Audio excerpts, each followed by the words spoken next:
I'm James Beckwith, President and CEO of Five Star Bank. As a community bank, we believe that open dialogue about the issues affecting our region is vitally important. From the economy to the environment to social issues, we look forward to the conversations and hope you'll join in.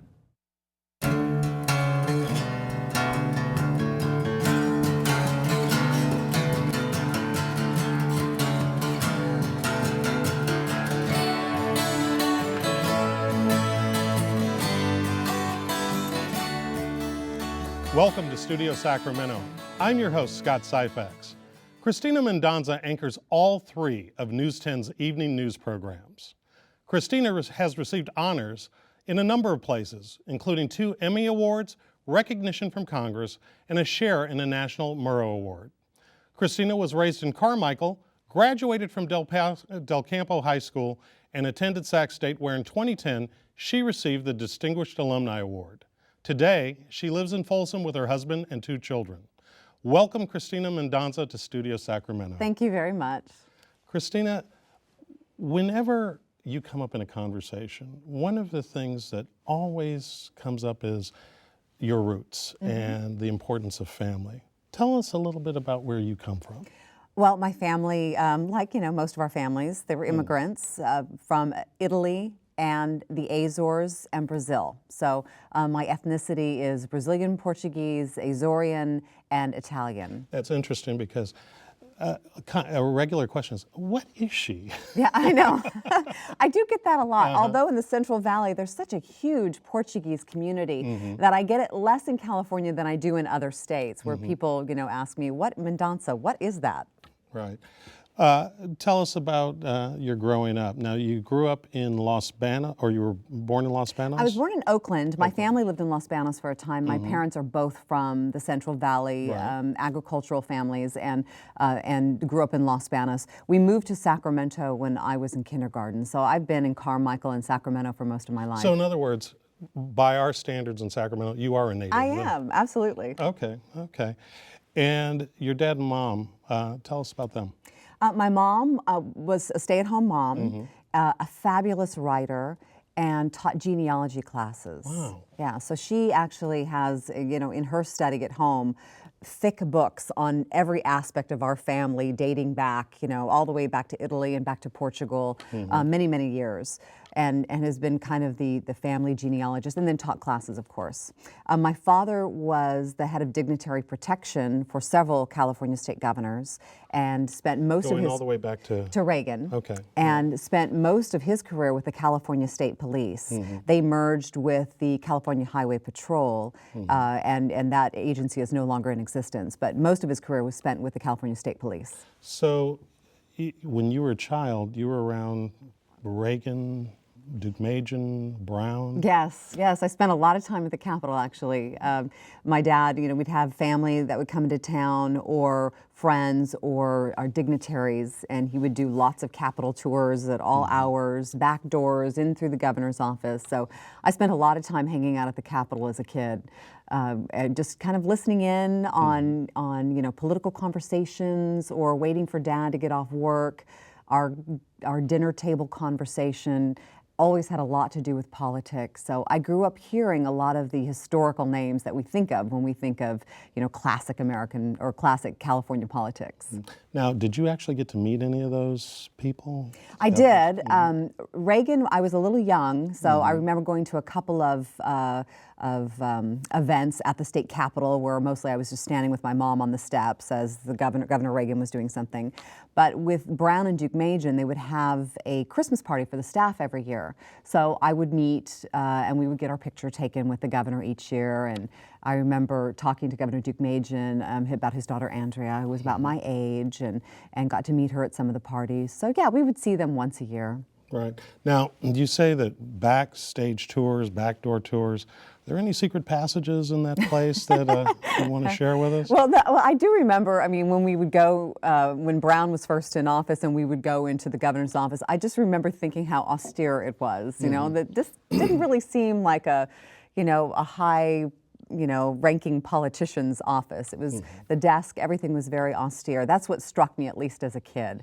Mostly I was, enthralled with the chambers because of they're colorful and beautiful. And so I would sometimes I'd go sit in one of the chambers and do my homework as I was waiting for Dad to get off work. Right.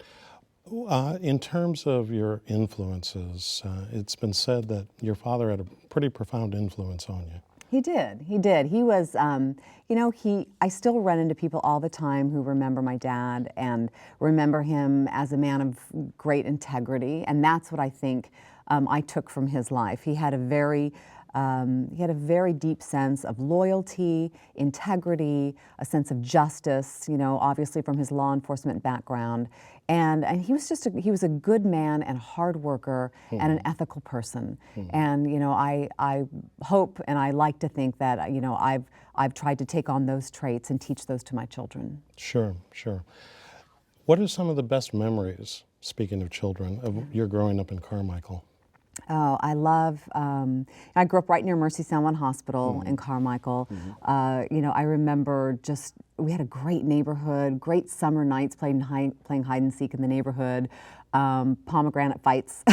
Pomegranate fights? Yes, yeah, they hurt when you get one in the back, but we had some great pomegranate fights. I grew up in a very middle class, existence, and just the hot summers, hanging out by the river with friends in high school. I mean, I know you grew up here as well. Kennedy High School. Yeah. So a lot of those great memories, and just the smell of a summer night in the Sacramento area, that just nothing beats it. It's great. Sure.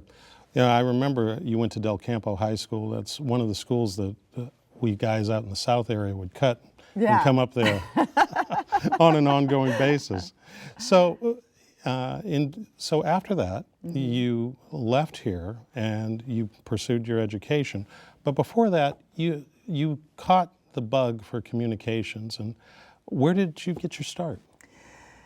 I was in high school at Del Campo. I was a sophomore in high school, and a girlfriend of mine at the time said, "Hey, there's this guy who has started a newspaper. He's a friend of my mom's, and he's looking for someone to write a column about Del Campo."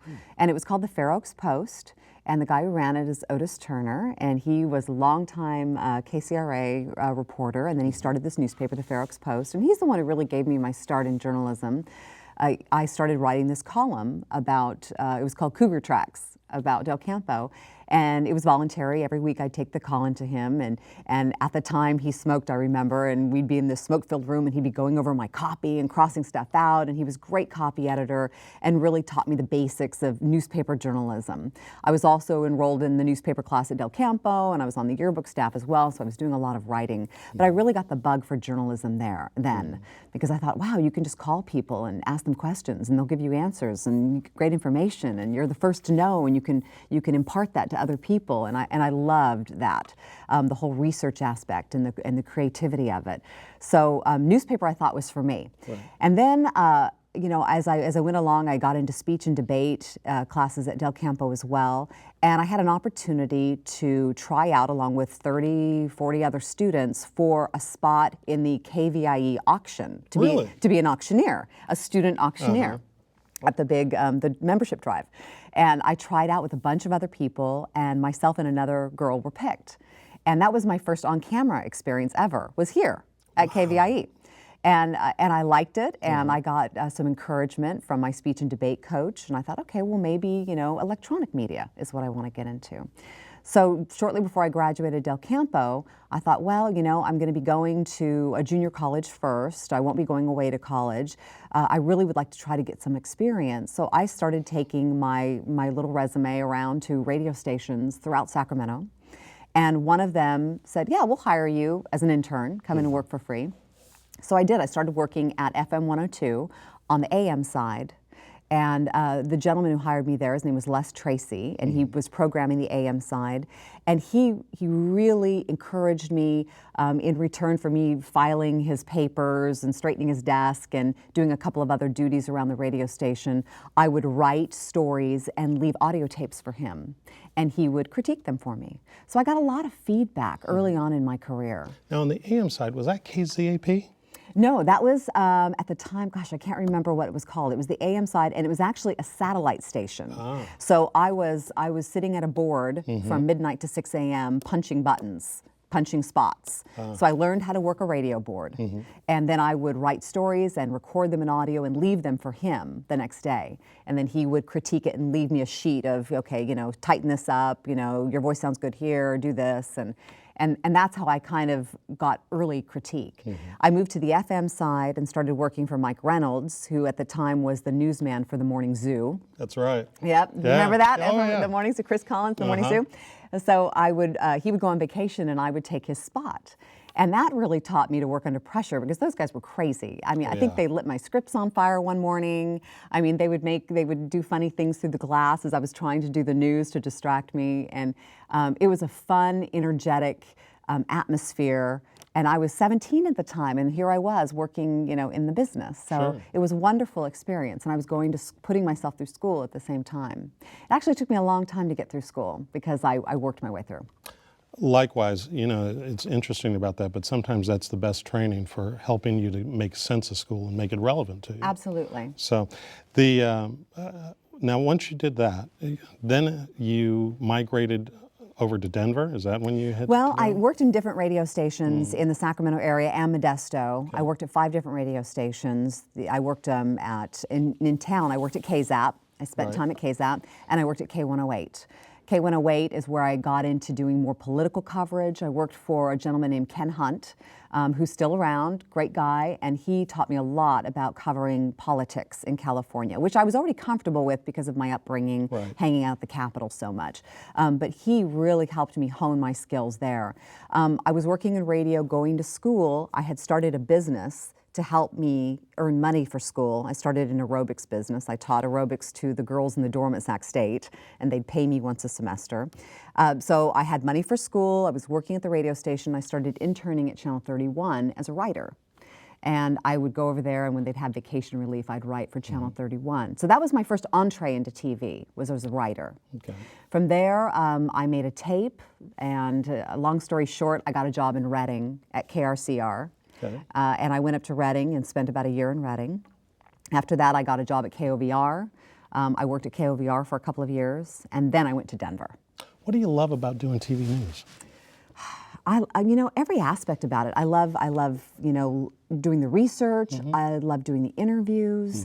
I love when I get back with my tape and get to look at all of my tape and log all of my sound bites, and then it kind of, a lot of times stories will kind of put themselves together right in front of me, you know, like I'm just a conduit for it.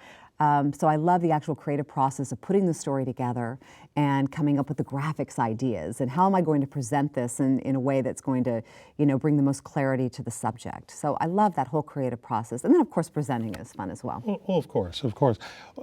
In the stories that you've done over the years, which ones have affected you the most? If you could pick one. Well, I think you and I had talked a little bit about the story of Colleen Stan, and that one I think is, in my most recent memory, the one that affected me the most, in that it was a personal journey for me in terms of coming full circle. Remind the audience who Colleen Stan was. Colleen Stan was a woman who was held for 8 years by a man named Cameron Hooker. She was a sex slave, and he kidnapped her, and he held her actually in a box underneath his bed. It was a horrible story out of Red Bluff, California, and she was a young hitchhiker that was picked up and ended up being held for 8 years.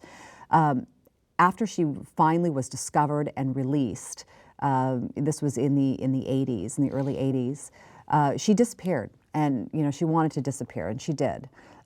She wrote a book a few years later, which I read as a very young reporter in Reading, trying to get to know the history of the areas. I was covering the Reading Red Bluff area, and I always thought, gosh, I would love to talk to this woman someday about this ordeal that she went through and how she's doing now. You know, and then fast forward 20 years, I decided to look for her again after the J.C. Dugard story. because it was in my mind the story I could think of that was most closely linked to what JC went through. Obviously, JC was a child, and there were additional horrors, but Colleen Stan was a story that in my career had been left untold, and I wanted to tell it, and I was able to find her. And she actually agreed to the interview. So I drove up by myself with a camera, and we shot the interview in the Reading area. And it was very moving to finally meet her after following her story for so many years, and to see that it was uplifting to see that she was okay. And that she had made it. That she had made it, yeah, that she had come out of that victimization and made a life for herself. And one of the things that prompted your interest in that story was the reaction of people locally to the J.C. Dugard story. Yes. Right. What types of stories tend to generate the most sort of reaction from the audience? Well, a story like JC that makes, international headlines, of course, for its horror and oddness and uniqueness, gets a huge reaction, of course. Day to day, we get a lot of reaction from actually animal stories. We just did a story on a horse rescue. They needed to find places for 20 of their horses, and had nowhere else to go. They were being evicted from their ranch, and viewers stepped up like that to take animal stories. They really affect people, and I think it's the helplessness of the subjects of the story that really move people to action. So I think those stories, a lot of times when we do a story about a family that's been burned out of their home, of course, stories that we do on injured soldiers coming home, I think stories where people feel like, well, if I pick up the phone or I email, I really could make a difference in this person's life. And I think those stories affect people a lot. I mean, there are political stories that we do, of course, that get people angry and riled up, but nothing really touches their hearts or moves them to action like emotional stories where they think that maybe they could have an impact. Are those the most fun for you? It depends on the story. It's difficult day to day to hear about all the crime and crimes against children and the homicides, and that gets wearing at times. But it is satisfying when our viewers make a difference in someone else's life. It's nice to be able to report that. Sure. Well, the historic criticism of local news is that if it bleeds, it leads, right? And there's always a balance between reporting the news and making sure that you captivate the viewer's interest, along with making sure that concrete's substantive and reporting the good news as well. How do you, as a journalist, work on trying to achieve that balance? Well, we have excellent producers, and Dale and I are always mindful as we're going through and copy editing the newscast. Boy, it's really heavy on, crime and horror. What can we find in the community that's happening that's good that we can put into the newscast to balance it? So, a lot of times it doesn't get to that point. Our producers have already done that, tried to find something to help balance some of the horror. I mean, we do have to tell those stories because people want to know if they see, cop cars in their neighborhood, they want to know what's going on. So we have to tell those stories. If there's a fire, we have to report it and tell people what happened, especially if it's an arson where there's a risk of someone running around setting fires. So there is a need for that horrible news, and we all recognize it, but we also recognize that it wears on people. So we have to balance it with some of the great things. And there are some great things happening in our community that just need to be reported. Sure. Well, that brings us to today. We have so many options in terms of where to get information from. And the good part of it is that we can get information from all over the place. The bad part of it is all that information comes in and it's pretty much unfiltered. Yeah.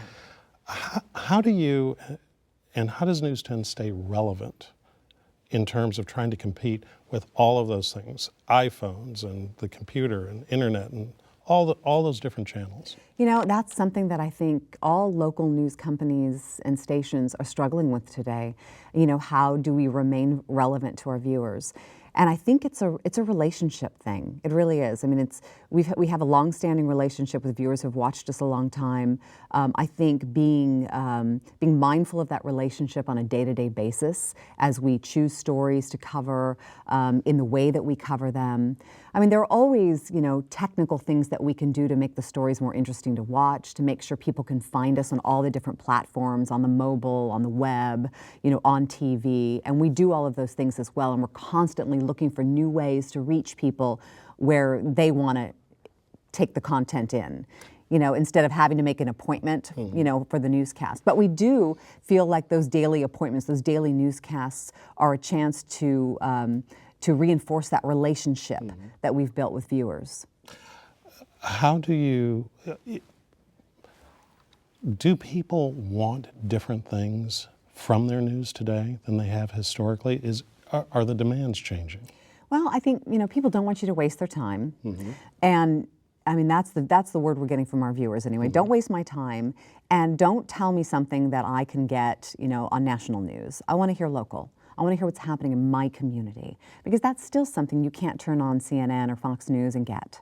You can't get what's happening in my neighborhood. And I think that's where local news is still very relevant and still very important. What would you like to see more of on local broadcast journalism generally that we don't see enough of today? Well, I know that we have put an emphasis on investigative reporting, and I think that is so important. I mean, we have to be the watchdogs in our community, and especially, with everything that's happening at the state level and with the budgetary crisis that we're in.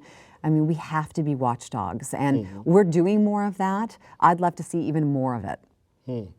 And the areas, in terms of the watchdog work that's out there, is that something that is become much more relevant today, or is that a consistency, but it used to be more focused on print journalism to do that work? It really was kind of, we relied a lot on print journalism because of their deadlines being a little bit different than ours. Usually their staffs were larger than ours. That's not the case anymore, in newspapers. So it really is reliant on all of us, print and broadcast, to try to step into that role and be the watchdogs for our community. I mean, investigative work is time-consuming.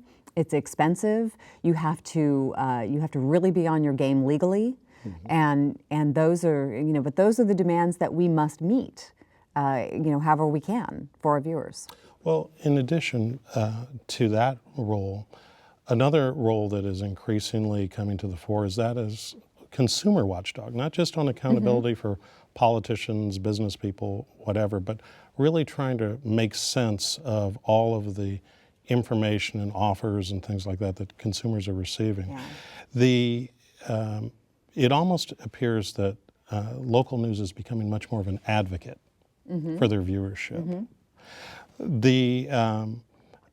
Another way that you are very much unique is that you have a longevity. You talk about relationship with the viewers. You have a longevity in this business that is somewhat unusual. You've been with the station how long now? I've been at News 10 for 15 years, yeah. Wow. But the company Gannett that owns News 10, I've been with Gannett for over 20 years. It's a long time. And to what do you ascribe your longevity? Wow. It's a good company to work for. I mean, it's and in journalism, if you want to be a journalist that does good work, and be able to have a long career, you want to try to get with a company that values it, that values good journalism. Let me turn it a different way. Okay. Okay? What is it that has led you to stay in Sacramento? Because you could have moved on.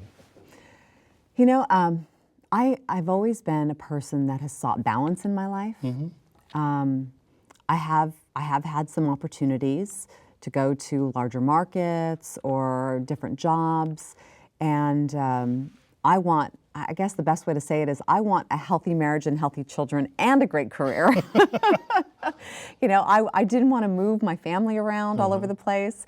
When I first thought of being a broadcast journalist, my goal, my idea was I want to be a main anchor in a top 20 market. Right. Tell us a little bit about your family today. Okay, well, I have a fabulous husband who Well is said. my rock. He really is. He's great. He's I met him in Colorado, and he is a director of strategic marketing for a restaurant chain, and he is he's just a wonderful, creative, fabulous soul, a great dad. He actually stayed home with our girls for a couple of years while pursuing his master's degree, which, was a challenge for him, but, our daughters have benefited so much by having such a close relationship with their dad. Two daughters? Two daughters. We have Okay. two girls.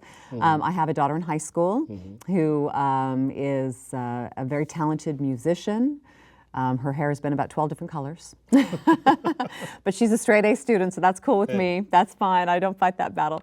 But she's a very talented musician, very creative, very much a hard driver, a personality like her father. And your other daughter? And the other daughter, Danny, is she's 10. She's oh gosh, she's just like, she's sweetness. I love being with her. My whole body relaxes when I'm with Danny. She's just she's a gentle soul. She's a very talented seamstress and a very good singer in her own right, and just fun. And we have a great family, the four of us. We joke around a lot, we laugh a lot, and I'm in love with my kids. That's Great. wonderful. We're down to our last few seconds. I just wanted to get one local pick from you. Give us your favorite restaurant. Oh, my favorite restaurant. Okay. There's a little Thai place in Folsom called Thai Paradise, which I love. I love the people, I love the food, and that's kind of my fix. All right. Well, we're going to have to leave it there, Christina. Okay. Thank you so much for coming by. Absolutely. We have really enjoyed this. Thank you. I'd like to thank our guest, Cristina Mendonsa, for joining us. And thank you for being part of the conversations that matter. I'm Scott Syfax, and you've been watching Studio Sacramento. Join us next time, right here on KVIE.